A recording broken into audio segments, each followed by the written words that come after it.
Bureau data. So we can't miss anyone. And so our goal today, I'm going to keep it very short because I wanted to have you all talk about ideas and strategies and outreach tactics.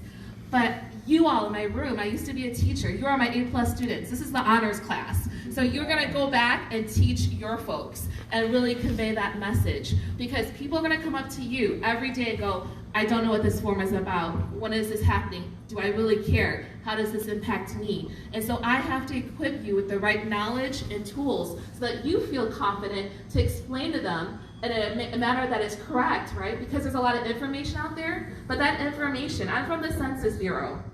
So there's a lot of misinformation and a lot of disinformation. A lot of voices that they're trying to suppress. So we gotta work even harder against that negativity to say, no, there is power in numbers. There is power in mobilization. This is you being represented because you really do matter. And so I have a short PowerPoint, and I'm gonna take you to some slides as well and some really helpful websites that are for you all. We are public servants. We are accountable to you, and we're trying to be transparent because we can't do this alone. It's not me with a badge from the Department of Commerce. It's people like you all in this room that interact with people every single day, and you're really fighting the good cause, right? Championing, make sure our seniors are counted, our babies are counted, our immigrants, refugees, veterans, people experiencing homelessness in our communities. Those are the folks that have the most to lose. And so a lot of people, that whole apathy, or I'm too busy, or this doesn't concern me. No, it actually concerns your quality of life. And you gotta have that mindset. It's not about April 1st, Census Day. It's about 2030 and beyond for 10 years. Something that you do that takes 10 minutes to fill out. It's only 9 questions. You know the answers to these questions. What is your date of birth? Who lives with you? How are they related to you? So we want to make sure you're well prepared so that you can go forth, because you, again, are the trusted voices. You are the gatekeepers of this community. And they've gone, my fellow colleagues here, Harish and Shri, we had an Asian summit.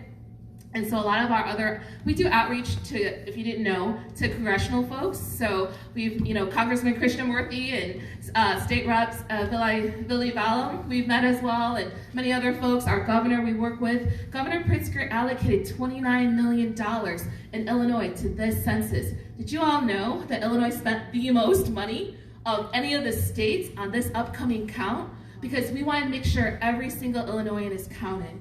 And we also want to let people know we work not just with congressional folks, we work with mayors, local municipalities. I met with the mayor of Roselle, President Maglio. He has formed a complete count committee. And a lot of the places nearby you all, Schaumburg, Glendale Heights, etc. The mayors are on board. The townships are on board, the city of Chicago, everyone. So it's about trickling it down to you. Because while those people have official titles, and that's great, it's about you all in this room that really interact with your folks and really serve them. And we also work with community-based organizations. So you all, your reach is amazing. I saw all the different affiliates and sites. And so if you're not gonna do it for the South Asian community, who is gonna do it? Like she said, and historically, you've been underrepresented every 10 years. And that's saying that you don't matter, you don't exist. It's about money, it's about power, it's about representation, and that's key. And so, we live in a democracy here in the United States where we're counting everyone, regardless of status. So I highly encourage you all, I feel very passionate about this, because it's not just about elections is this year, it's very important, but there's certain criteria for voting. The census is for everyone. It doesn't matter who you are, where you're from, it's about all of us. And it's about that next generation. It's about your children. Think about your children and your grandchildren, thinking down the line. So I wanted to encourage you all, Harish, if you can help us out. There's some folders. If you just came in, we wanted to pass out as well. So I'm gonna refer to some handouts in the folders and a couple of PowerPoint slides. But I call it 3 S's. I used to be a teacher many, many years ago. And so when I meet with folks, to keep it short and simple so people remember, I said the census, think of the 3 S's, letter S. The first S is that it's safe, because that's the biggest thing right now in our communities, is can I trust you, Teresa? If I give you this information, how can you ensure confidentiality, privacy, security? So I want to let you know your folders. There is a handout called the 2020 Census and Confidentiality. It looks like this. It's got a silver lock on it. So we want to assuage a lot of people's fears, right? I grew up as a child of immigrants, as refugees, and so people, especially in our nation, when you turn on the news or the radio or read the newspaper, there's a lot of contentiousness and unrest. People are scared, obviously, valid folks that are feeling this way. So we want to let people know, guess what? It's safe. So the first S, and I'll probably quiz you all later, is that it's safe. If you are not aware, please let your folks know federal law, Title 13, is on your side. So Title 13 means this, that historically, no one can subpoena your records, that your records are safe and secure, that it's federal law, we've had case history of it. While we work under the Department of Commerce, the Census Bureau, sometimes we have to interact with Department of Defense, the Department of Housing, and Department of Education. However, that information that we get from other agencies is a one-way street. It doesn't come out from us. And that information we gather from you is statistical and it's aggregated. So I can't pinpoint Sri Gurusamy at 123 Main Street. It's not gonna show that.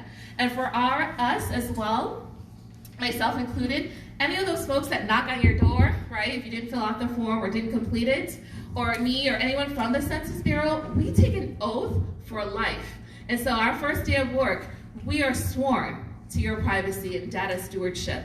So if we have any breaches, that we have to face up to 5 years imprisonment. So I don't want to be anywhere else but here with you all, or pretty much up to $250,000 of penalty of fine. And I don't have $250,000. So it is a big deal for us as well. And we also wanted to let you all know, so that's really important. Title 13, it's federal law, it's on your side.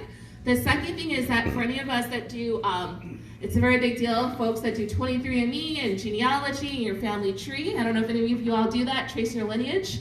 But your records are sealed for 72 years. So that's why after 72 years, you can check on your beloved great-great-grandmother from the old country. So we want to assuage a lot of those fears and anxieties out there. It's safe. The second S is that it's simple. So I know this gentleman in the front, I didn't catch your name, sir, but he was one of my top students earlier. He was saying about, the ways to respond this time. So raising your hand, how many of y'all remember the 2010 census a decade ago? Oh my God. Yeah, some of you all. I know it's hard to think about what you did last night for dinner, let alone 10 years ago. But nobody came to my door. Nobody came to your doors because you probably filled it out. Did you fill it out? I didn't. There was no. Actually, 2010 we did a very high marketing for that, for census. We presume that you will be there. No, but we have taken more attention to the people who are generally illegal and uneducated, below. well, I was legal then too. I was a U.S. citizen then. Well, But citizen, you are already in. I even didn't know this happened. I'm frankly telling you. Yes, you are citizen, you are already in. No. That's what I'm saying. Like I even didn't know. In 2020, when I saw this in Fox Valley Mall, there was a table. That lady was sitting there. Then I came to know about 2020 census. So 2010, so came that's down. why we only have a short amount of time. Tell them, the people who are citizens, they are already in the census. So here's how it works for 2020. And all the legal people, generally they are in, citizens are definitely in. Because they have, the government of the US has all your data. So I don't need to go on the census, the thing then site. No, you still need to. But updates you need. Updates that you, suppose you new person has come, new person has born now. That has to be included. No. It's all fresh. Let me No, it's all clarify. fresh. Please No, let no. me clarify from Yeah. the Census Bureau. So this is very, very key. Important. Okay, if you didn't follow the news, don't shoot the messenger. Okay, I'm here to get a complete and accurate count.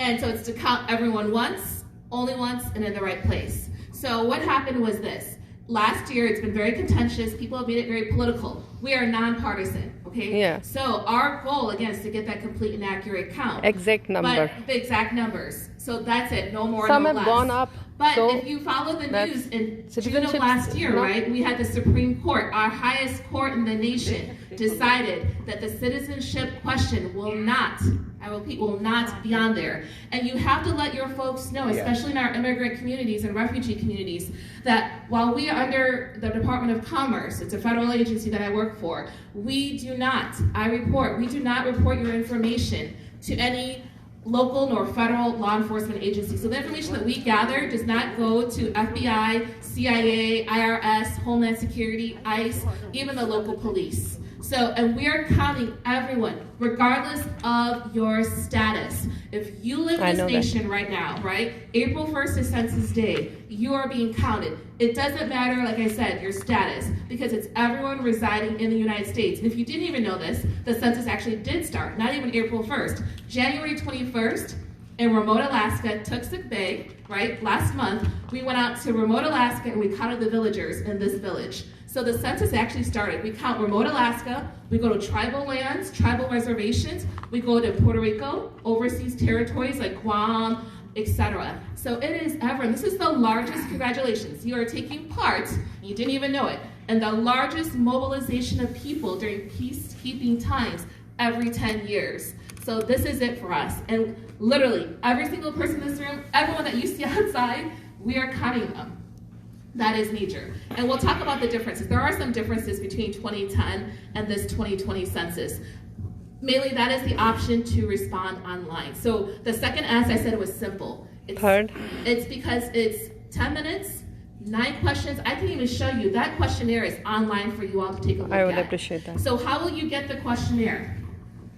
There is a lovely handout, so you don't miss it. It's called this. The 2020 census will invite everyone to respond. How? It's a colorful handout. On the back, there's a timeline. So like I said, April 1st is Census Day. We are 37 days away. But you don't have to wait until April 1st, right? So what happens is mid-March, you will get an invitation letter that gets mailed out to every single household.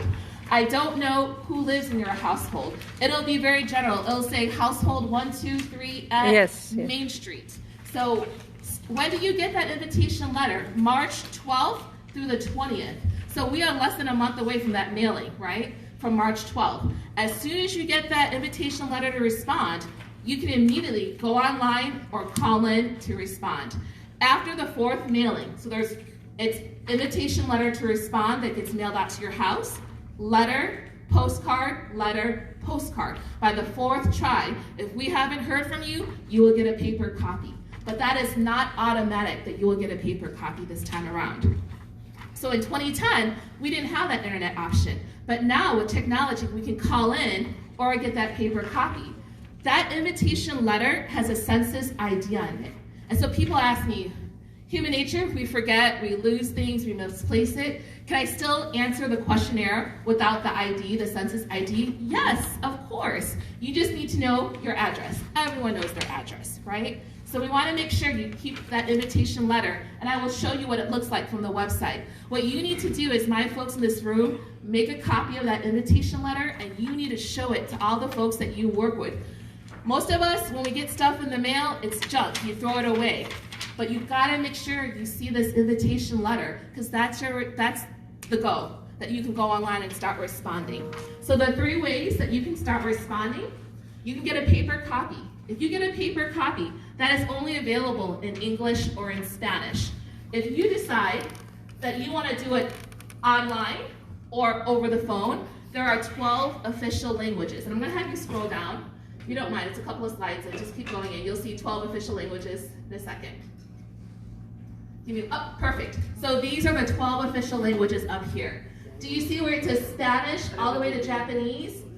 So those 12 that are in bold on the left-hand side. Arabic you include, not Arabic are the No. 12. Those 12 are. 12 in bold. Read bold. Spanish, Chinese, Vietnamese, Korean, Russian, Arabic, Tagalog. Let me quiz my students. What do they speak Tagalog? The Philippines. The Philippines, yes, thank you very much. So you've got Polish, French, Haitian Creole, Portuguese, and Japanese. So this is not no Indian. So this is not random. It's not a part of the official 12. Yeah. But everything that we do, remember, we are data driven. When we surveyed households across the U.S. Data driven, that's my question to you, or you can tell your officers. Driven, Arabic is a very small community. But when you count the entire United States, so many, but though maybe Gujarati and Hindi, maybe Hindi, Gujarati, and Urdu. So that may. So based off of surveys, because we do many surveys, those 12 cover over 90% of households in the United States. No. So the other. I beg to differ, and I beg to agree with the 90% kind of thing. That Hindi, Gujarati, Urdu. These are The main main language South of Asian India, India is a community, very big and country. that includes India, Other countries are Pakistan, very, very small. Bangladesh, Afghanistan. But All But these. this must be reflecting the 2010 also those who got counted. Yeah. So you guys were not responding. Now if you respond proper, next time you will see in the Make sure, 2030. so now understand. Yeah. thank you so much. Yeah. because That's why we're I know that. It is a very, very small population, no matter what. It's not that you are how many. It is how much you have been counted. Yeah. Do you exist? Do Yeah. we have data that Yes. you exist? That's what matters. That's the I'm very problem. glad that it will give a pinch to all of us. Even they asked like a visitor also should be counted because she was living in that household. I'm just telling you that. It's not about the visa status or your means like yeah, they got nothing to do. Because somebody is That alive, not. that's We're what. counting everyone regardless of Yeah. Just out of status. curiosity, Yes. What about the people who are illegally here, who do not? Undocumented. Doesn't matter. It doesn't matter. Yeah. Because you know why? Because whether you're And we like need a more counseling because they're afraid that their data will be yeah. informed to immigration. No, They have nothing to do with it. Yeah, that is our problem. Like the jury duty, people get scared. We don't want to sign up for like a jury duty because the jury duty comes from the Secretary of State's office, not from this that you I became a know. citizen like an. That I know. Yeah. yeah. So we have So our because government guess to what? make We them- all have to share this earth together. Everyone, I don't care whether you're whatever your status is. We all go to hospitals. You all send your children. to Absolutely. school. They don't still ask have a to question drive like our roads. social security number. No, no, So no, a couple of none. things that we Never. never ask Even for. are you a citizen? They don't even ask that It's question. not on there. So citizenship question is not on there. Couple of things to let your folks know. We never ask for your social security number. We never ask for any financial information, your banking, routing account number. We never ask for any financial contribution or donation at all. So if you see that, heads up, you know, that's not That's from fake. us. For scammers or fishers or, you know, fraud or whatever the case may be. So here's what I want to at least comfort you a little bit with, okay? So while it's not a part of the official 12, okay? We are So, We responsible. should take a pinch. Yeah, we are Italian responsible. all the way to American Sign Language, you still have Telugu. Gujarati is misspelled, I apologize for that. It's there down bottom. But there's other languages, Marathi. It's there. Yes, yes, those are 59 other language assistance guides. So when these folks go out to your door, right, and they knock on your door, Excuse me, Yes. can you explain these languages are included? On the right side. No, they are officially not included. The 12 bolds are included. only the 12 are online or over the phone. But because those are the 12 most commonly spoken languages across the United States. However, yes, according to our data, that's how we're covering everyone. So it wasn't random, right? We had to do it from data. But here's the deal. If we are going out to your homes or people are having a hard time and like I knock on your door and I'm just pretending that whoever it is at home doesn't speak English. There is limited English proficiency. The 59 other language assistance guides that are not in bold, so I can say to her, I will have a tablet, like an iPad, or I can actually have a physical piece of paper. And so it'll ask you the question that you can literally point in Telugu or in Yes. Malayalam Oh, or in that's good. Sinhala Yeah. That or is something good. else. So that's why there That are will translate accommodations, into but English. it's not online or through the phone. So when you call online or through the phone, you can have a live person, right, that speaks Spanish or Vietnamese or Polish or Arabic. But we still made accommodations. So that's the workaround, is when the workers are coming out to you all and you don't speak English, I could show you on the iPad, you know, literally just point to fill it out. And a lot of those languages are from the South Asian community, as you can see right there, right? You've got Bengali, you've got Punjabi, you've got Urdu, you've got so many. Yes, except I believe, I apologize, like I said earlier, Gujarati, I will fix it, it was misspelled. No, it's there. It seems somebody pointed out it is Yes, it there. was misspelled with a U. With a U. Misspelled. Oh, I haven't seen The it. language assistance? Yes, so we do have language assistance guides, but when you call Yes, in it though, is be misspelled. careful, like I said, it's only available when you complete that census questionnaire, paper copy. So let's make it very clear here. The When 9 you get South the Asian so languages, when Indian you get languages. the paper copy, it's only English, Spanish. If you call in to fill it out, a live person on the phone, or if you want to do it on the internet, it's only those 12, Right. Spanish to Japanese. But when we come out to follow up, if you didn't complete it, face to face, then you got the 59 language But how will the assistance person guides. even know what language they're looking for? Like Because let's say they'll- I have a Telugu person, they're knocking on the door. The person only speaks Because Telugu. it'll give you a choice, and I'm sure you can recognize Telugu. You can literally point. You can point like that. But if we have some household, they won't speak any Shri, English. suppose they So that will be the will have your script. you want this like It'll have a Blabber script, script. yes. So you will It's a the tablet has it. But this is where you come into play.